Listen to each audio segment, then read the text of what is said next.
Alors moi je suis architecte et constructeur, bricoleur.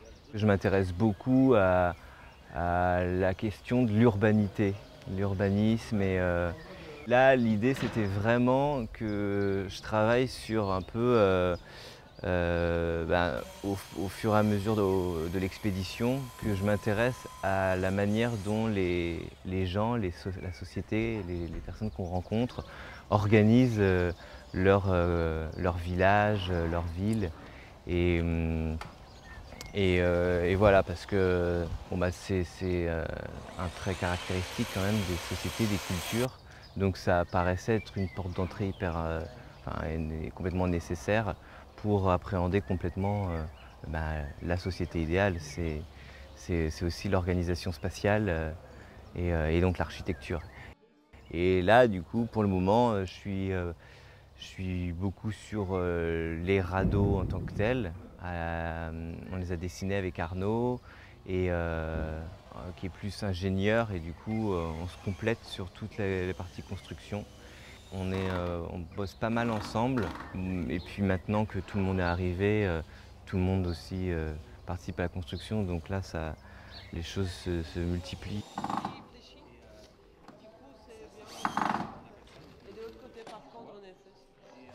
L'utopie, c'est le chemin en fait qui nous mène vers ce qu'on voudrait d'idéal, ce qu'on cherche, mais qui est pas défini hein, pour personne, pas pour nous non plus.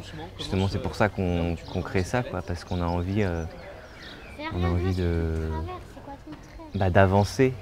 L'utopie, en fait, c'est le mouvement, c'est ce qui nous fait avancer, c'est ce qui nous fait aller vers le rêve, vers ce qu'on imagine être le rêve. Donc du coup, avec ces petits morceaux de réalité qu'on est en train de mettre en œuvre, l'expédition, la construction, des rencontres, et ben c'est ce chemin, c'est ce mouvement-là qui m'intéresse. Ça rentre dans le bois.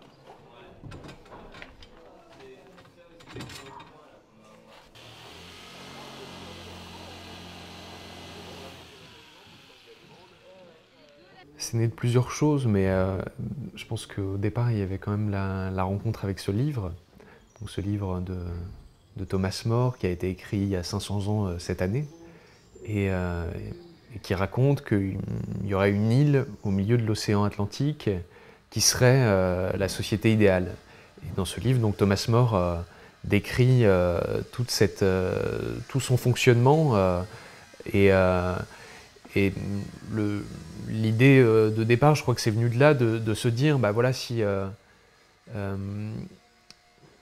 si on a encore un mode d'action dans ce monde, c'est avant tout par l'imaginaire. Et Thomas More, quand il invente cette île, il fait presque un attentat imaginaire dans le sens où, euh, parce que lui, il prend bien le temps justement de mettre en place la possibilité que cette île soit réelle. Et dans tout son livre, on n'arrive pas à savoir si elle est réelle ou imaginaire, puisque c'est le récit d'un voyageur qu'il rencontre.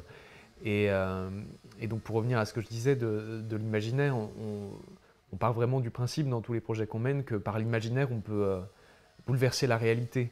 Et finalement, c'est un voyage qui a commencé dans l'imaginaire et qui devient réel parce qu'on construit ces radeaux et cette île qui peut-être au départ était imaginaire va devenir réelle puisqu'on part la trouver.